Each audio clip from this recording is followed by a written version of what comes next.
We talked a lot about rising inequality today, especially this morning. And I would like to emphasize that rising economic inequality undermines, over the long term, civil society.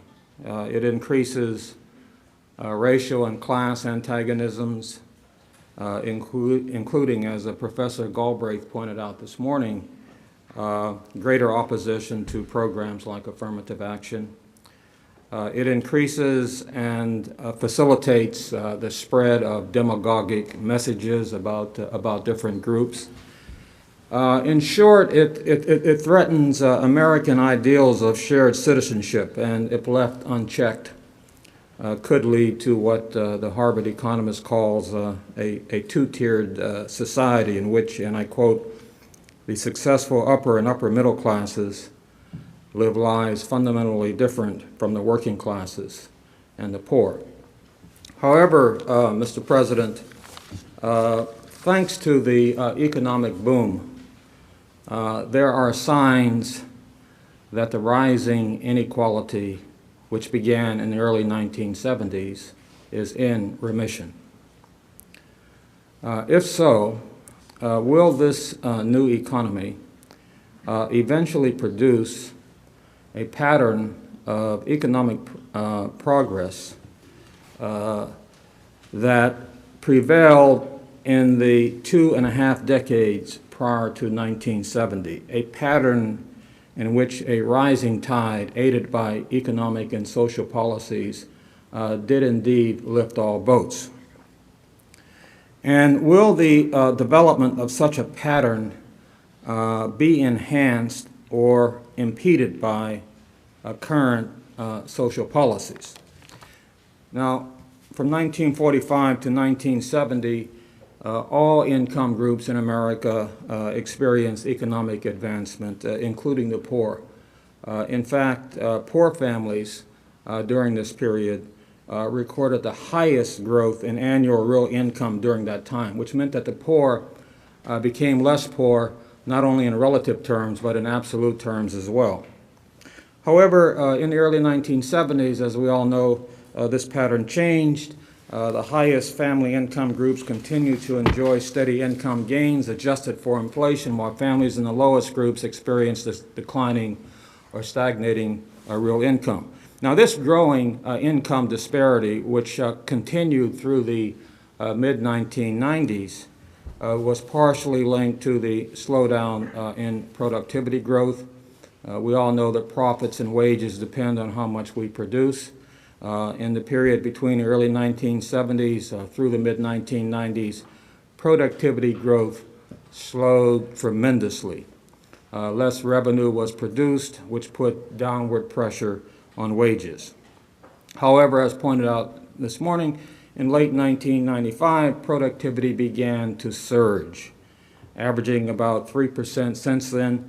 And given the current rate of productivity growth, the recent rise in the gross domestic product, and the sustained low unemployment rates, the most optimistic scenario is that this new economy will eventually produce rates of economic progress similar to those that marked the period from 1945 to 1970. Now, the signs are encouraging. Real wage growth has been quite impressive since 1997, especially for low-wage workers. Also, the ranks of those in the labor market who have been out of work for more than 6 months, the long-term jobless, plummeted from almost 2 million in January 1973 to just 700,000 in January 1999. Moreover, the unemployment rate of high school dropouts declined from 12% in 1992 to just 6% today. And most of this decline has occurred since 1997.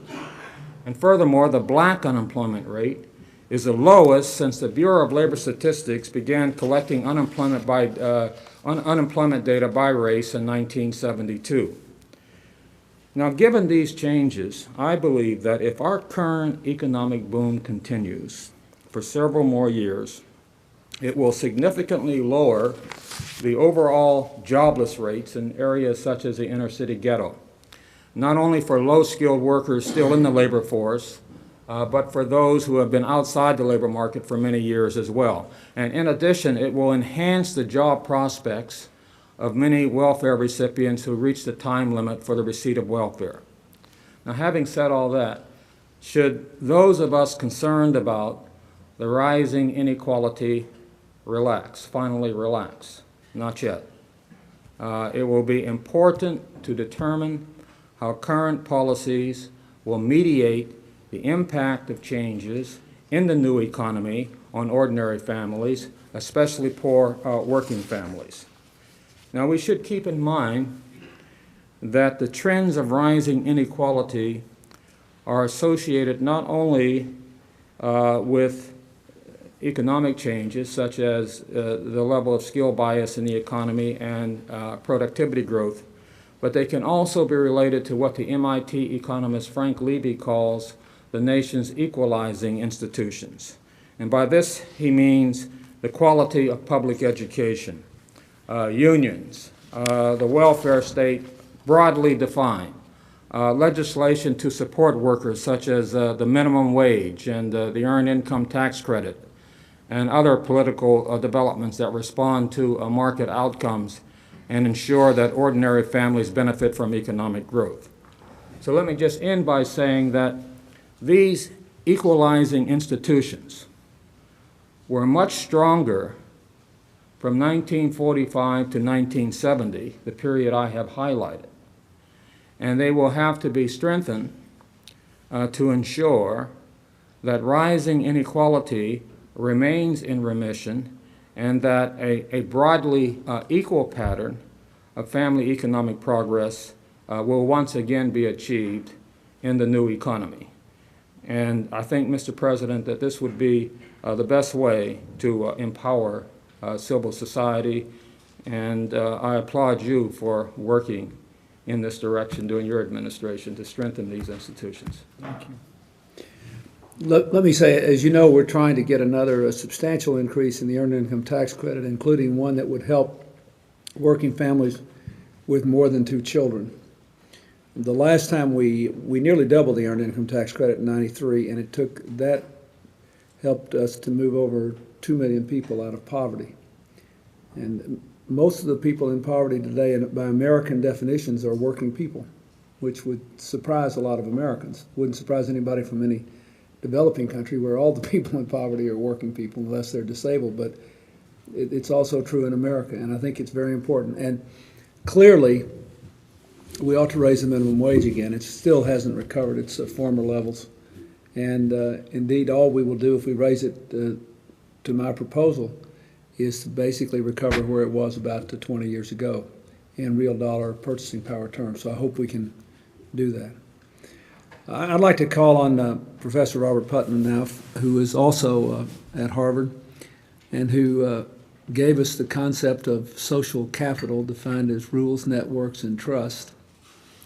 And has really, I think, broadened the understanding that we have of civil society and its role in how our economy works and how we all live together. And I also have the galley copy of your latest book, so you can hawk it too if you like. I think you should. I'm happy that you hawk it. Bowling Alone, it's called. Worth it for the title alone. Go ahead. Thank you very much, Mr. President. It's a great pleasure to be here, and even though it's a little daunting to be speaking at the end of 15 or 20 great acts, the question for our panel is, can the new economy tools empower civil society and government? And my answer is, I hope so. I want to, in the few minutes I have, to introduce one concept, this concept of social capital. I want to describe one trend, and I want to pose one historical challenge to all of us. The basic idea of the concept of social capital is that networks have value. Everybody in this room knows that networks have value for transmitting information. They also have value as a basis for undergirding cooperation and reciprocity. Reciprocity is a $10 word, but it was best defined by Yogi Berra when he said, if you don't go to somebody's funeral, they won't come to yours.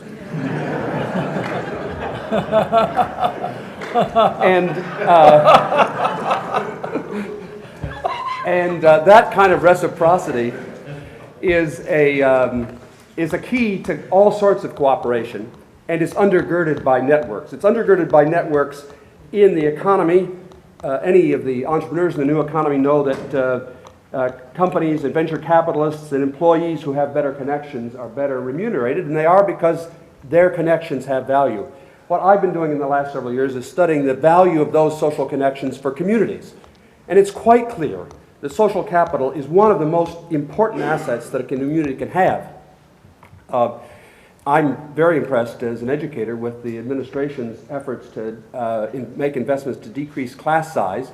But the statistical evidence is that the best predictor of the performance of a community school, the best predictor of math scores and science scores, for example, is the social capital in that community, even better than the class size. The best predictor of the crime rate, negative predictor of the crime rate in a community, is not how many police they have or how much they're spending on cops, but the amount of social capital in the community. Now, by that I simply mean the number of people who know one another's first name, the number of people who take part in community organizations, the level of trust and reciprocity in the community. There are many other factors, important factors that social capital predicts and encourages in our communities. For example, to take another timely example, social capital is the best predictor of which communities will return their census forms. And it's by far the best predictor of which communities are compliant, which people are compliant with the IRS tax code. So social capital has lots of collective benefits. It's not connectedness. It's not a matter of warm, cuddly feelings. There are powerful, measurable benefits to communities that have it. But perhaps the most important example is that social capital has powerful effects on your health. Both your mental health and your physical health. Connectedness really matters. Wonderful studies of the controlling for your blood chemistry and how old you are and your gender and whether you jog and whether you smoke and so on. Your chances of dying, actually your chances of dying are high. Your chances of... I'll go to your funeral if you'll come to mine. Your chances of dying over the next year are cut in half by joining one group, cut in a quarter by joining two groups. This is not some statistical legerdemain here. The evidence in favor of the health consequences, the physical health consequences of connecting with other people is as strong now, the statistical evidence is strong now as the evidence was on the health effects of smoking was at the time of the first Surgeon General's report. So if you smoke and belong to no groups, it's a close call. This is not an argument in favor of smoking, but it is saying that connectedness matters to our lives and to our community's health in very many measurable ways. That's the first point. Social connections really matter in measurable ways. The second point, my point about trends. American communities have seriously lost many forms of social capital over the last 25 years. We're familiar, all of us in this room, with one index of this, which is decline in voting turnout. That's down about 25%. It turns out that is actually one of the least striking measures of the decline in social connectedness. And in this new book, Bowling Along, I try to pull together a lot of evidence. I'm going to just highlight just a very few facts for you. The frequency with which families eat dinner together has declined by 1/3 over the last 25 years. Not just for people who work at the White House, for all Americans. The frequency with which you have dinner with your family, the frequency with which families take vacations together has declined by 1/3 over the last 20 years. The number of times you have friends over at the house has declined by 45% in the last 25 years. Participation in clubs and civic organizations, not just the old-fashioned ones with the funny hats, but even the New Age poetry groups and so on. Adding all those civic community organizations up, that's down. The involvement in those has been cut more than in half in the last 25 years. Church attendance is down net by about 1/3 since the 1960s. Philanthropy in absolute dollars is up, but of course everything's up in absolute dollars. As a fraction of income, philanthropy is down by nearly 1/3 since the 1960s. So in many respects, the communities all over the United States have seen a serious erosion of this very valuable asset, our social networks that connect us with one another. Finally, my last point, the historical challenge. We as Americans have been here before. There are deep parallels, and Mr. President, you've made this point lots of times in your presidency, and I think it's a very valuable insight. There are deep parallels between the turn of the 20th century and the turn of the 21st century. Deep parallels, not least the features of growing inequality in both of those two periods.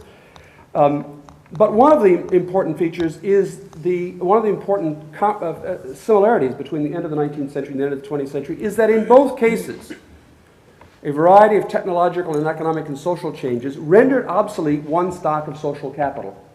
In our lifetimes, it's a variety of trends. It's partly technological change, it's partly two-career families, it's partly sprawl and suburbanization. A variety of factors meant that we no longer feel comfortable going to the PTA or the Elks Club or the League of Women Voters.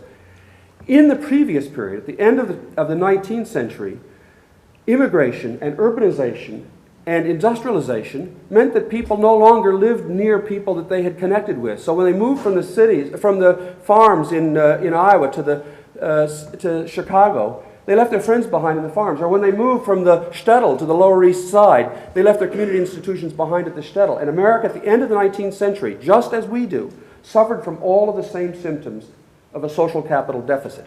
And then they fixed it. In a very short period of time, at the end of the 19th century, roughly between 1890 and 1910, most of the major civic institutions in American life today were invented. The Red Cross and the Boy Scouts and the League of Women Voters and the NAACP and the Urban League and the Knights of Columbus and Hadassah and Kiwanis and Rotary and most unions and most professional organizations and on and on. It was an extraordinary period of civic inventiveness, and their debates about the effects of technology on their communities were amazingly parallel to the debates we are having now. You can take whole paragraphs of the analysis of the probable effects of the telephone on American community life, do a search and replace, and take telephone out and put internet in, and I could publish them today and no one would know the difference. There are deep things we can learn from that period. Now, if you'd been around then, it would have been tempting to say, you know, life was much nicer back on the farm. Everybody back to the farm, please. Similarly, today, if you're focused on these questions of civic decline, it might be tempting to say, indeed to my horror, some people have thought I was saying life was much nicer back in the 50s. Would all women please report to the kitchen and turn off the television? And that's not what I'm saying. I'm saying we need to reinvent the Boy Scouts or the Red Cross or the League of Women Voters or the NAACP. I'm not talking about those organizations. Don't misunderstand me. This time around, maybe it won't be organizations.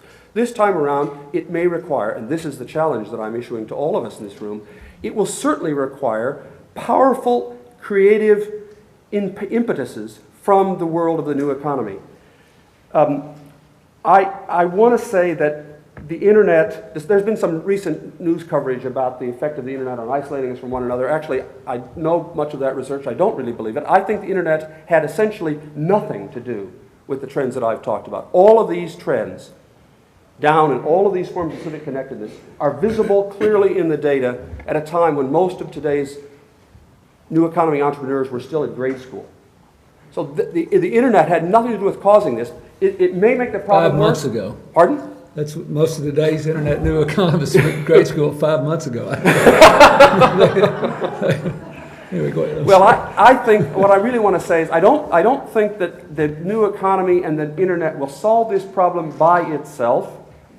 Let me indeed close with just one question to the audience to elicit the point I'm trying to make here. How many people in the room use email? Okay. How many people in the room used airplanes more last year than they did 10 years ago? Right. And what I'm trying to say is the reason you use airplanes, even though you have much cheaper communication, is that for some things, face-to-face really matters, especially for things that involve trust and reciprocity. So the internet is not going to replace our face-to-face communications.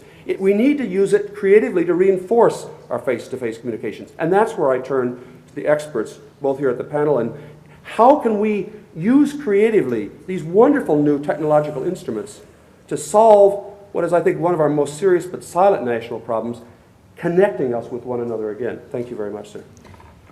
Well, first of all, I thank you all, and I want to give you a chance to comment on what each other said, but let me just observe, every time I hear Bob Putnam speak, I think that Washington, D.C. needs more social capital. And I'm not kidding. And I think also that there is a deep yearning for this sort of thing among young people. We have big increase in enrollment in the Peace Corps. We have a huge increase in AmeriCorps. We've had more people in AmeriCorps in 5 years than the Peace Corps had in 20 years.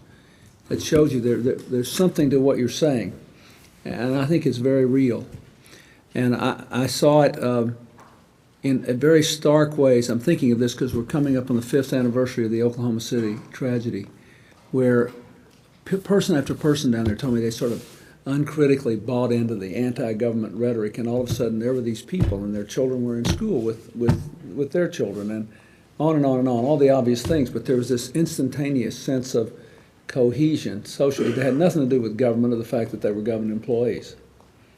And I do believe the whole question of whether the internet will be an atomizing or a unifying, cohesive force in our society is, I think, an open question. Esther, you want to talk about it? Bill, anybody? I was just going to say that a great deal depends on the extent to which different segments of the population have access to the internet.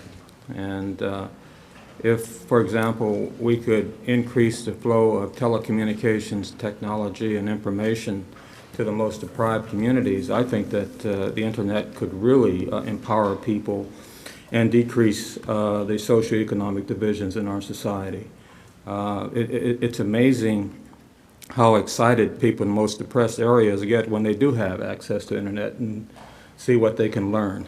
And certainly it would decrease the knowledge gap as well as enhance human capital. So if we can increase access, I think it could be a very, very powerful tool in decreasing racial stratification or class stratification in our society. Esther?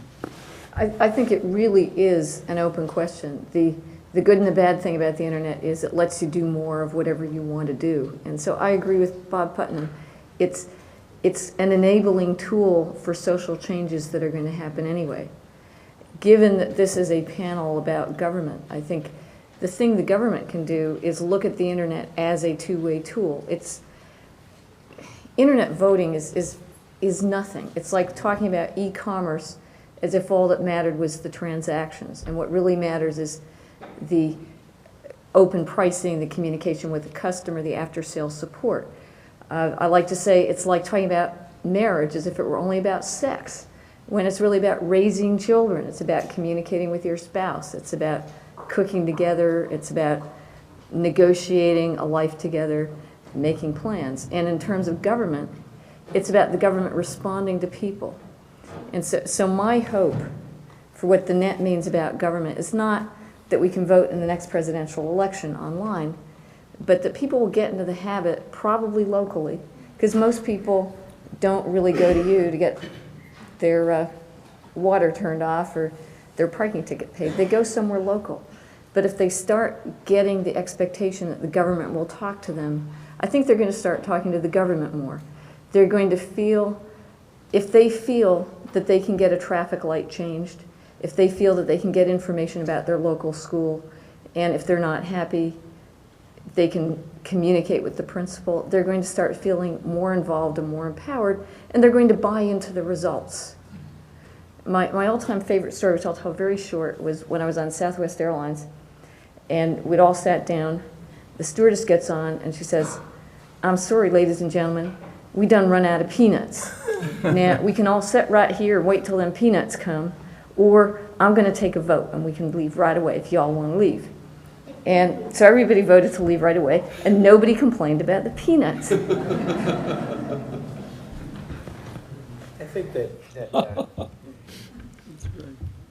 that Esther's comment about kind of what I take that to mean at the end, or in reference to your comments about involvement at really the local government level, is the necessity for buy-in, the necessity for involvement and recognition of some of the things that do go away. I recognize that the internet, there's a remote aspect. People talk a lot about how it brings us, farther away from each other. At the same time, what's very different about the networks that you talk about at the end of the 19th century and the reaction that you could see today to fill that void is that it could be through the internet itself, because the internet is different than those technologies in the sense that it has the possibility of group-based interactivity using the pipes of the technology.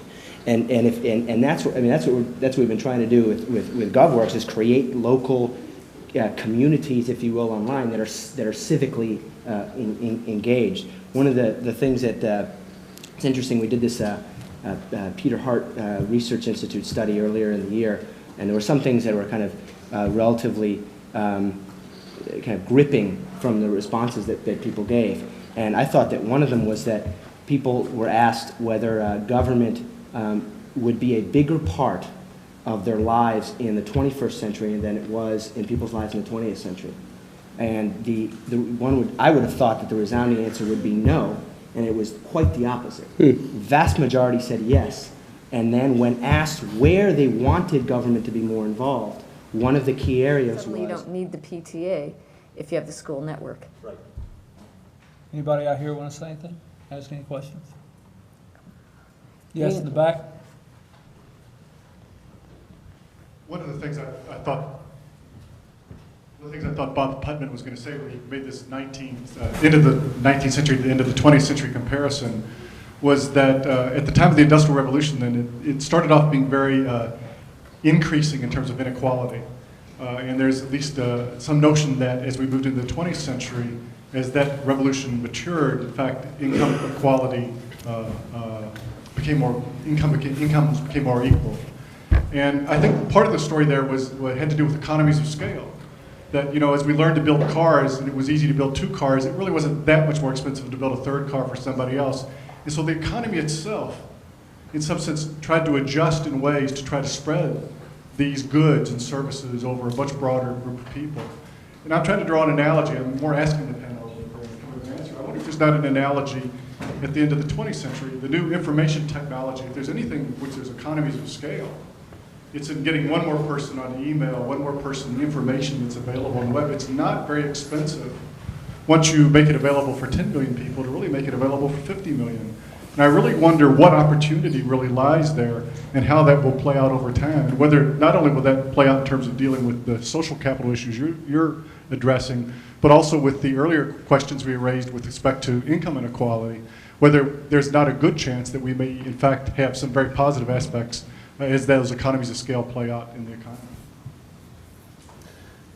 Well, in fact, it's even better than economies of scale because there are network externalities here, which means that there's actually the productivity of the net increases rather than decreases as people add to it. Yeah, I think that there's a positive synergy, if I can put it that way, between battling inequality and battling the social capital deficit. Across time, across space, across the American states, there's a very strong positive relationship between the degree of economic equality and the degree of social capital. The places in America that have the lowest disparity of income are the places that have the highest levels of civic engagement. So I think that battling the problem that Bill Wilson is worried about and the problem that I'm worried about is this. There are two facets of the same problem. I don't think, however, that this just happens automatically, that if we just sort of sit and twiddle our thumbs long enough, all these problems of equality and civic disconnectedness will solve themselves. I think, and they didn't the last time. People, the last time through this, worked hard to change the social and political conditions and to enable policies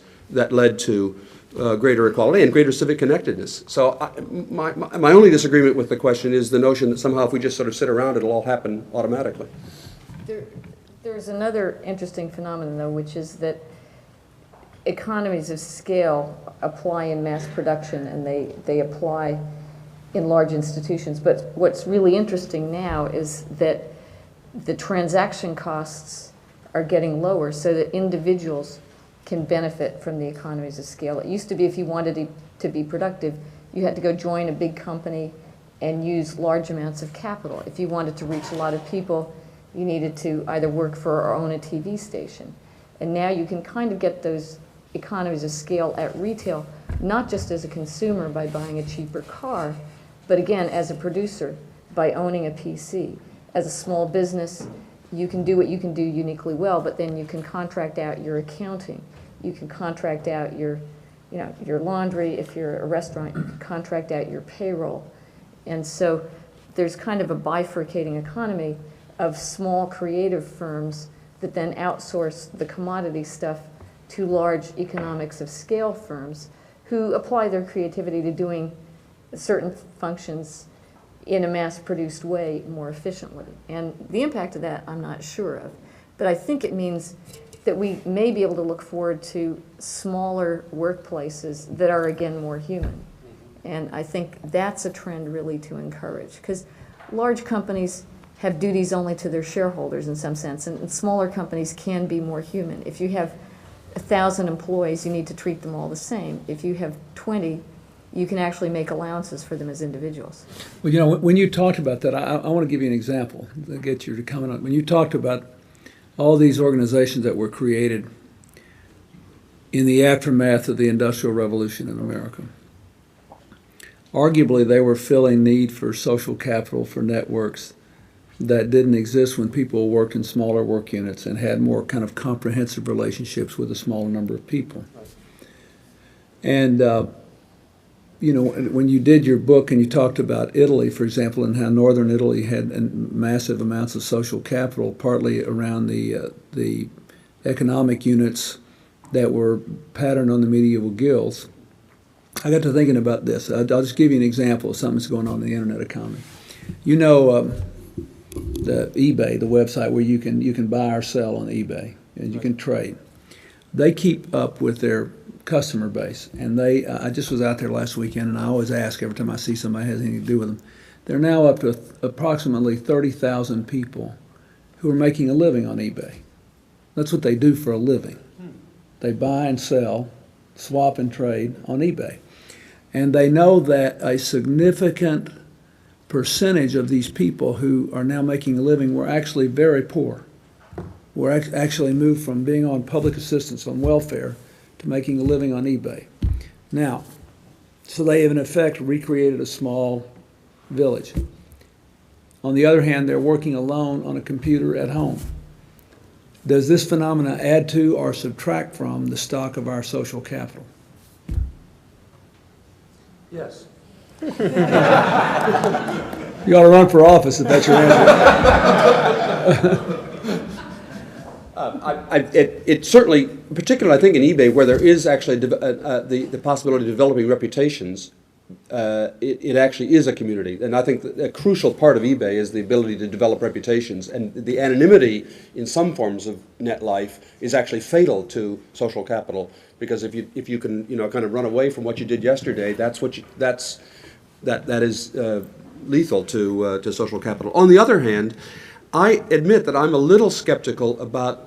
I belong myself to lots of these virtual communities. I correspond every day with people in Europe and Japan and so on, but they're not going to bring me chicken soup if I get sick. And what I'm trying to say is there are some functions that are provided by real, not virtual community that really require us to connect with other people in real world, not just in virtual world. And I think part of the story, I'm reacting this way because I think some people think that if only we had all virtual communities, we could just live in that virtual space. But I think we need to think harder about how to, and for example, GovWorks is a good example of that, how to use these technologies to reinforce real face-to-face communities. And if you go to GovWorks, you see there are really opportunities there where you can meet other people who live in the same community that you do.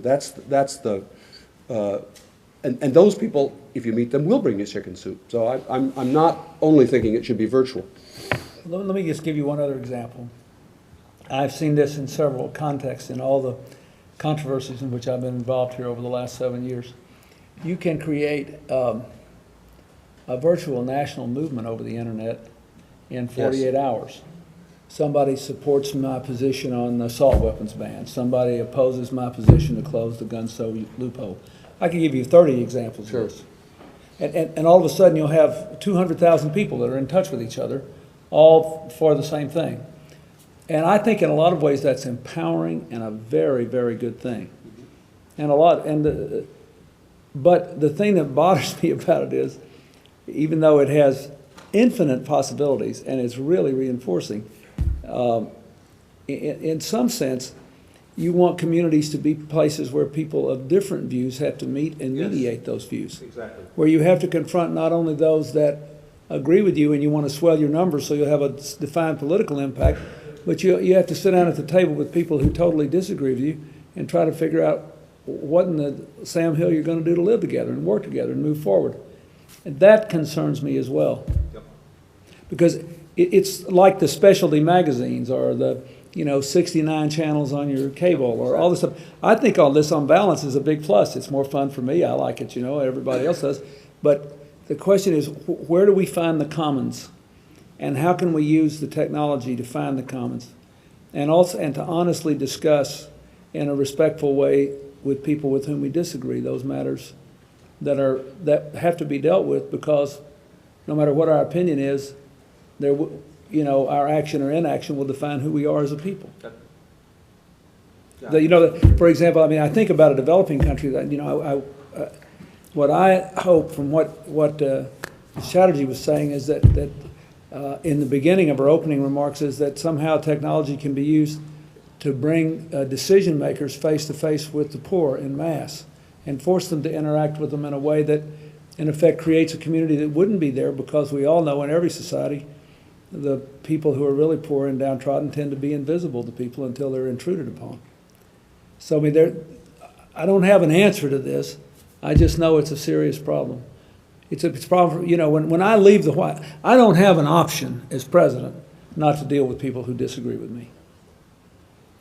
And I think it's a good thing, because I'm constantly having to re-examine my opinions on the issues, or wondering whether on the edges I might have been wrong, or whether we can do better, But when I leave here, I can do just fine and be happy and sassy going through the rest of my life just being around people that agree with me all the time.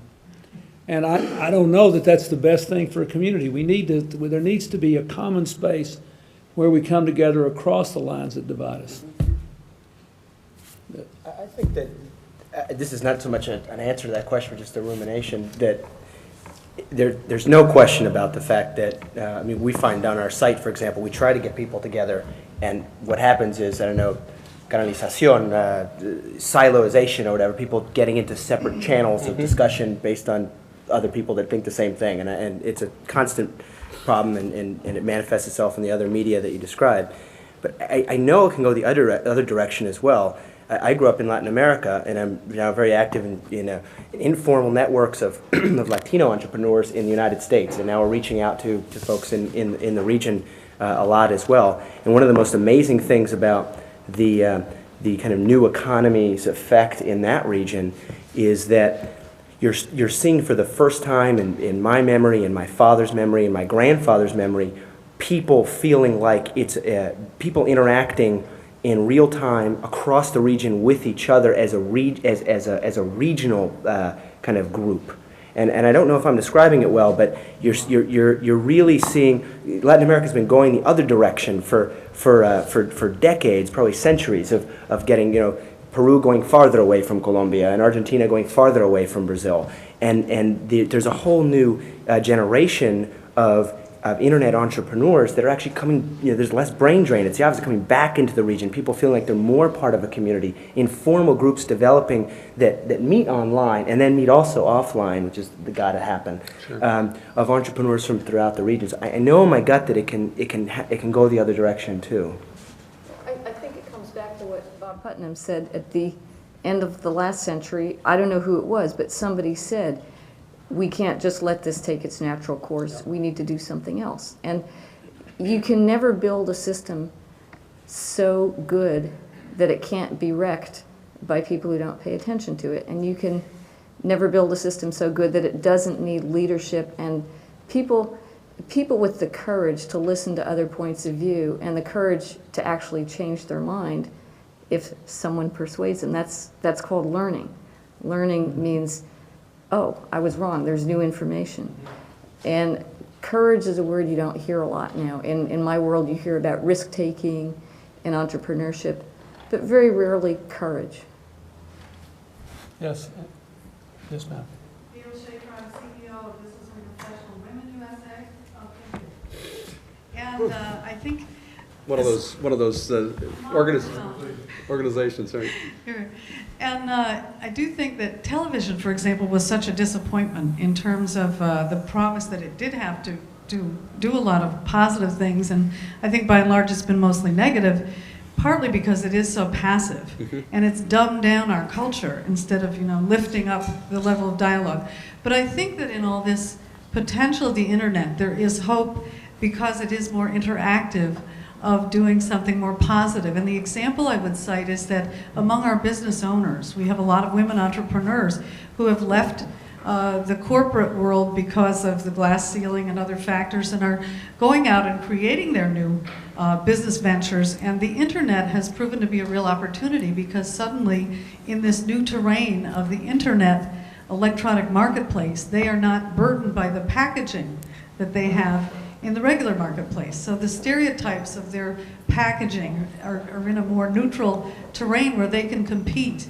And that is a very positive factor. So if there's an ingredient there that applies also to our civic life, to the extent that people feel excluded by gender or by ethnicity or feel that their government may be ignoring them or not respecting their point of view in the normal places in which they have tried to penetrate that divide, perhaps the internet offers them a terrain where they can feel that they're going to have an equal voice and they'll be less alienated. I hope that that's a possibility, particularly with this younger generation, because we see them tuning out of politics and tuning out of feeling that government can be responsive to them.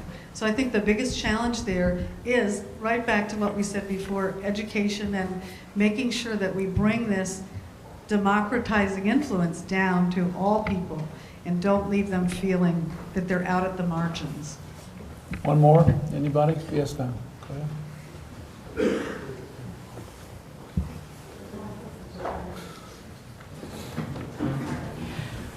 We've talked about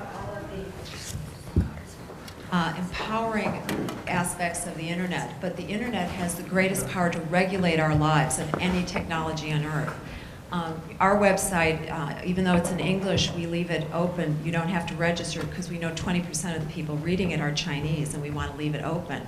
But now in this country, we're talking about digital certificates, and when you do something on the internet, there's a track of every place that you've gone. So people might want to do something like that to protect our children so that they don't go to pornographic sites. But the ability that not only this country but other countries might have to regulate our lives, this could be the worst thing that ever happened in terms of disempowering. So nobody has spoken about that. I wonder if you have any reaction. Let's go. I would have to disagree in certain respects. I think that if digital certificate kind of protocol is used correctly, it will have the opposite effect. If absolutely, yeah. But I mean, first of all, you won't have to use it everywhere you go. It's like a social security number. It actually, yes, there's a tracking mechanism to it, but it also makes sure your transactions are secure. You are who you say you are. You can do things with confidence, and if it's used appropriately, I think it will enhance people's feelings of security and privacy on the net. Perhaps. Yeah, just briefly, Bob Putnam's comment about anonymity, it is destructive of the social fabric, but at the same time, it's tremendously important and it's important for the United States, which, let me say, I spent a lot of time elsewhere, has the best policies regarding the internet of anywhere, and I appreciate you calling this conference and not focusing only on the economy. But we also have a role to play in being enlightened vis-a-vis other countries where if you're not anonymous, you may be executed for what you said. And our policies of pretty much leaving the social and political infrastructure of the internet free and open are tremendously important, more so in the rest of the world even than here. Mr. President, could I just point out one thing? I'm concerned that there's one issue that might be overlooked when we talk about the positive effects of the internet, particularly empowering individuals, and that is that people who do not have access to the internet are at a distinct disadvantage. Now, I said earlier that I thought that the internet could contribute to enhancing the social and economic status of groups who have access. But groups who do not access fall further behind, and so the internet could really enhance racial stratification, ethnic stratification. So given the power of the internet, the possibility that it could widen the divide, deepen the divisions, I think that it should be one of our highest priorities in this country to make sure that all groups in society have relatively equal access to this powerful instrument. I agree with that. Let me say to all of you, one of the things in our budget this year, in addition to our efforts to connect all the classrooms and libraries, is funds to set up 1,000 community centers in poor rural communities, Native American reservations, and relatively isolated urban neighborhoods, so that it will by definition build social capital if you have community centers where people can come and access the net with people there who are trying to help people use it who otherwise would never use it. I think it can make a big difference. Well, we stayed an hour late, but it was certainly interesting. I think you did a great job, and I thank you all for your patience, and thank you for being here today. It was great. Thanks for staying.